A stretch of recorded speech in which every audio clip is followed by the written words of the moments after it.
Microsoft has responded to the CMA, and their response has a lot of interesting information about what parity is going to look like in the future for Call of Duty and what they have offered the CMA that could sway them towards allowing the deal to go through. It seems pretty fair to me on paper. Let's take a look at some of the points that they made.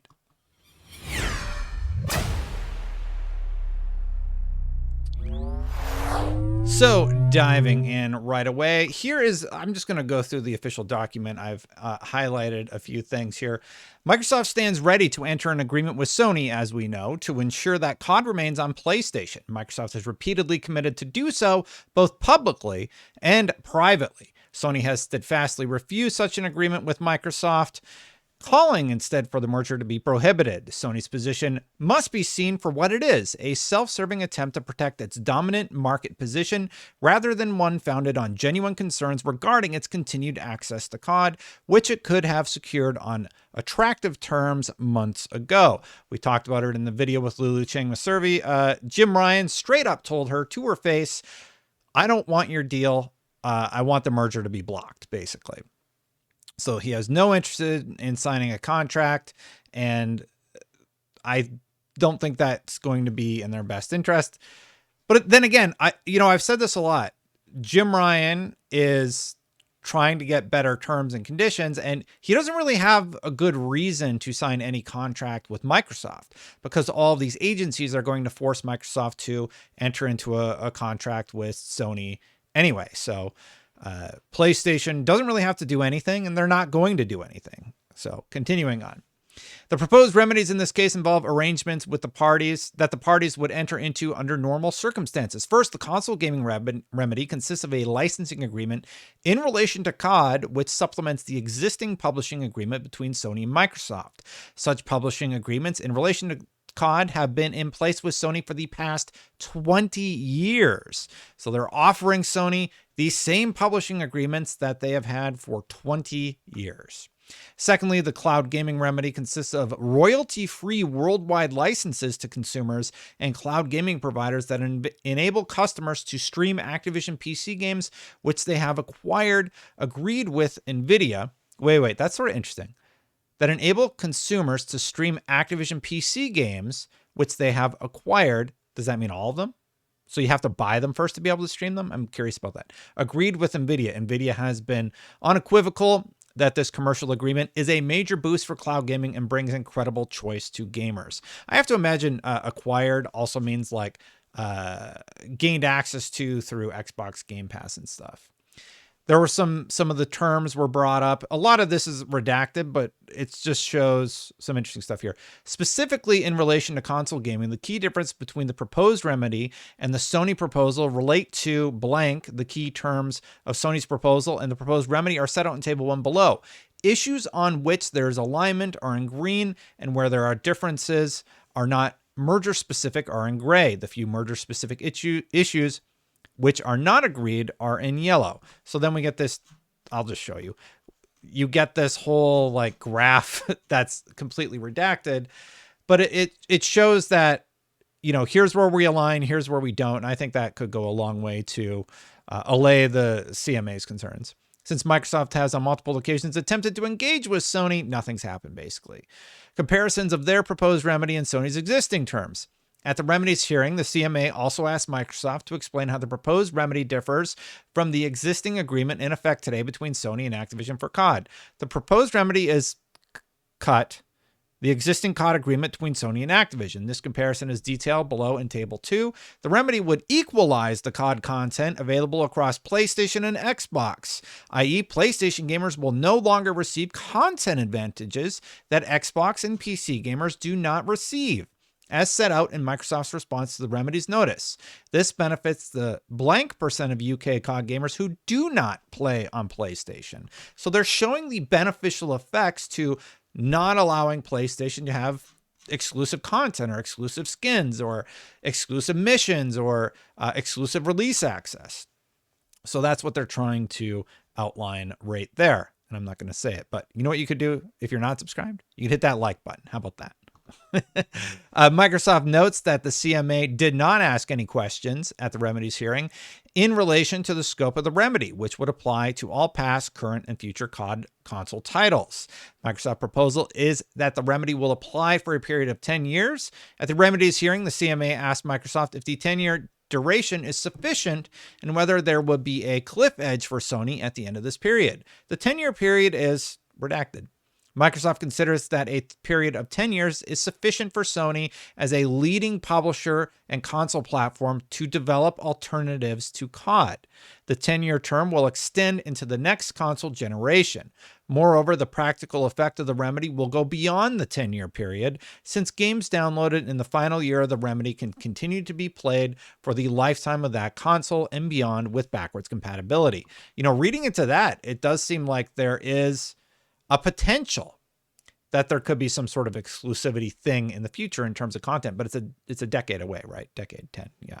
So if that even is going to happen, we don't know. COD is an entertainment franchise, which is already nearly 20 years old. Microsoft will need to secure the broadest distribution of the franchise and will be heavily incentivized to keep it on the PlayStation platform because they make a lot of money. Microsoft considers that having maintained COD on PlayStation and grown its player base on Nintendo, GeForce Now, and other cloud gaming platforms for a decade, it will have no incentive or indeed ability to take COD exclusive. And I'm focusing in on this because this is specifically their remedies proposed for PlayStation, right? A 10-year term is longer than the previous licensing remedy put in place in Reckitt Benckiser KY brand, which was for a period of 8 years and in line with the 10-year terms imposed in Korean Air, SAS Asiana Airlines, and Bauer Media Group. This period is also in line with access commitments accepted by the European Commission and the Meta customer, London Stock Exchange. So they're basically saying this is in line with everything else that has been offered as a remedy. There's no basis for extending the remedy beyond the period proposed by Microsoft. Console platforms. Microsoft's proposal is that the remedy will apply to all Sony consoles, including PlayStation 4, PlayStation 4 Pro, and PlayStation 5, and any successors. So if they release the PlayStation 6 or PlayStation 5 Pro, it would still apply to those platforms. The Sony proposal, however, the Sony proposal, blank. Would Microsoft be open to extend the remedy to new entrants? It's weird. It's just a random question there. At the Remedies hearing, the CMA asked if Microsoft would be willing to extend the proposed console licensing remedy to any credible entrants in the console market. Microsoft does not consider that this is necessary in order to mitigate or prevent the console SLC identified in the provisional findings, which does not relate to a hypothetical withholding of COD from potential new entrants. Rather, the provisional findings focus specifically on the potential impact of the merger on Sony. In particular, the provisional findings conclude that COD is an important input for Sony PlayStation. The CMA has not, however, found or presented evidence to suggest that COD is an important input for console providers generally. So that's interesting. They're kind of saying, look, CMA, you've only focused on Sony in all of your arguments. And even with that in mind, we've offered it to Nvidia and Nintendo and Sony to make sure that there's an even playing field. But they've only highlighted Sony, so they're kind of saying back, why would we need to offer it to anybody else? You haven't provided any evidence or reason why it's an important input for any other platform that exists or will exist. And that's kind of a mistake on the CMA's part, I think. Or maybe they didn't have the evidence. Nor could the CMA reach such a conclusion, given that COD is not available on Nintendo, the second largest provider of consoles today. As the provisional findings acknowledge, console platforms offer different technical specifications. Oh, they're using their own terms against them. That's great. Good job, lawyers. Different technical specifications and differentiated gaming propositions. Nintendo's success demonstrates conclusively that a console platform's ability to compete effectively is not dependent on the ability to offer COD to its customers. Rather, this is possible with a differentiated offer. In any event, Microsoft has already reached an agreement to bring COD to the Nintendo platform for 10 years as part of its strategy to take COD as widely available as possible. Hey, you may not think Nintendo is a next-gen console or worthy of our time, but we do. And we're offering Nintendo 10 years of Call of Duty. So there. The provisional findings also do not present any evidence to suggest there is likely to be any credible entrant in the console market in the foreseeable future. Moreover, there is no evidence to suggest that even if a new entrant did enter the market in the future, Activision would have made COD available on that entrant's console platform. As acknowledged in the provisional findings, there are additional porting costs to make a game such as COD available on different console platforms, and there can be technical limitations in doing so. In such circumstances, the CMA could not conclude that the SLC, standard lessening of competition, could arise as a result of a hypothetical withholding of COD from a future unknown entrant, and certainly not within the next 5 years as required in accordance with the Medi versus Giphy thing.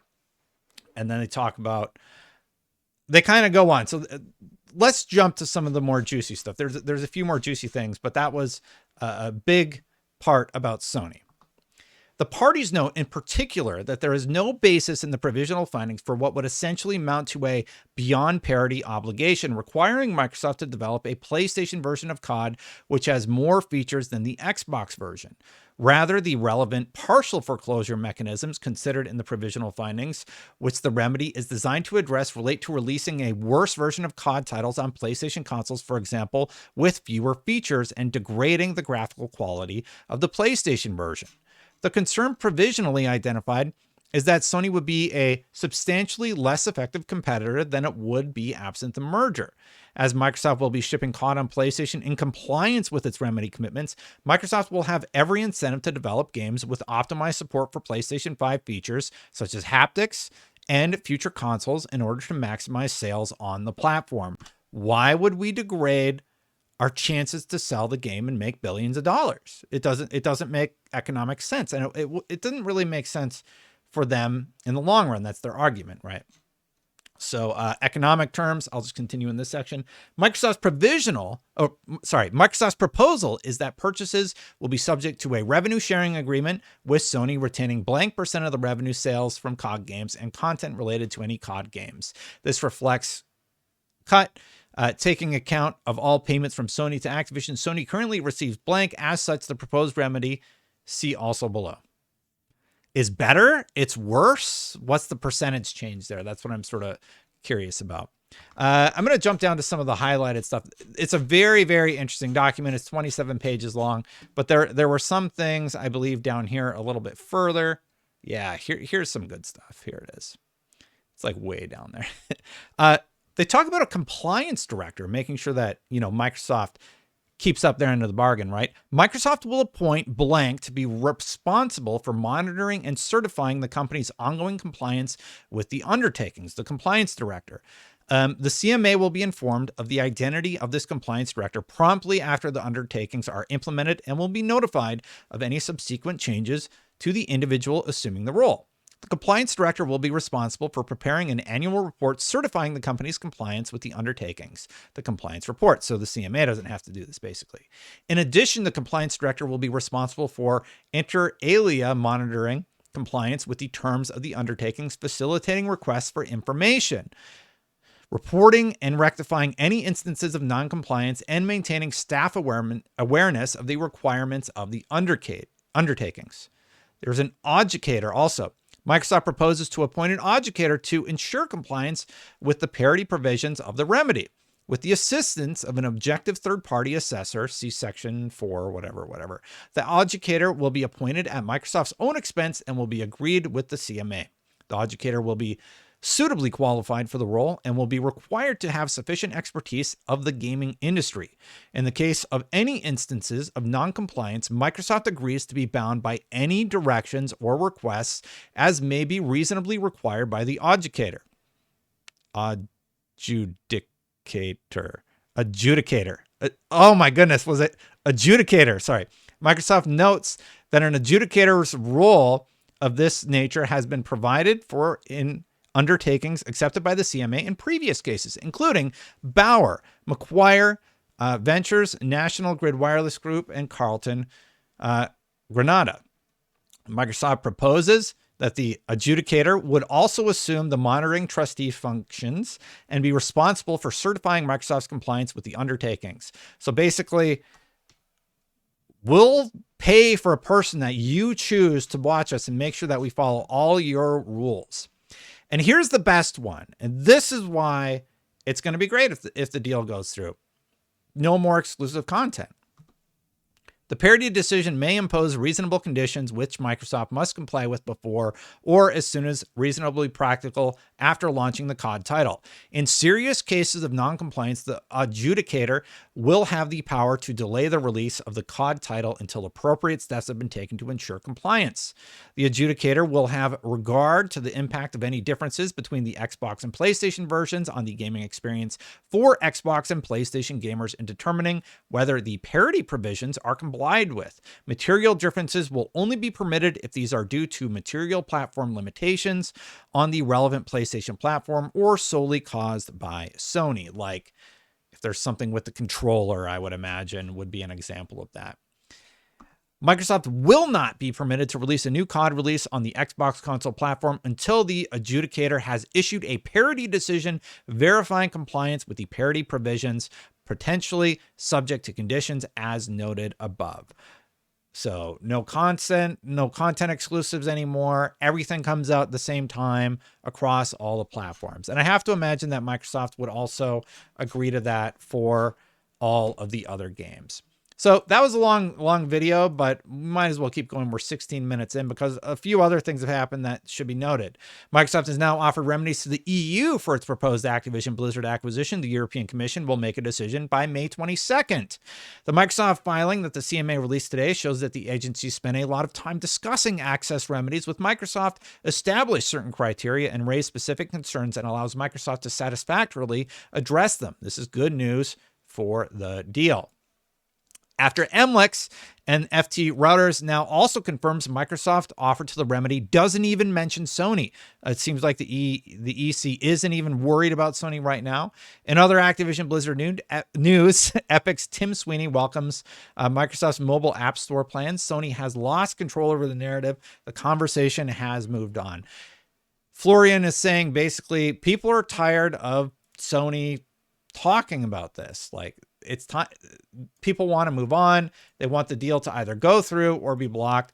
And it doesn't seem like they're really buying Sony's points anymore.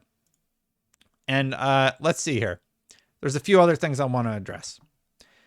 We can review 2 more cloud gaming deals on top of Nvidia. I didn't cover those. I've been pretty busy. The CMA's PlayStation foreclosure theory proven mathematically wrong. EU's commission apparently no longer interested in PlayStation. Chromebook theories of harm. Gamers lawsuit dismissed. I have a video ready to go about that. Plus, like 6 companies approved the deal, market participants. And Microsoft made clearer than ever that their goal is to compete with mobile phones. And that's a big part of this deal, which they've said clearly. Microsoft launching mobile app stores to compete with the iOS App Store and Google Play Store is huge news and highlights that today's PC stores from Microsoft, Valve, and Epic are tomorrow's leading contenders to expand to mobile. Microsoft plans mobile game store to rival Apple and Google. That's what they've been saying for a long time. They're like, this is about us getting into mobile, right? There's so many videos that I have to make just about what has happened with this deal over the last few days. Just been busy with the family, you know. But long story short, it seems like people are coming around to the deal. At least that's my read on the situation. The EC doesn't really care about the PlayStation arguments anymore because I think they've determined that they're self-serving.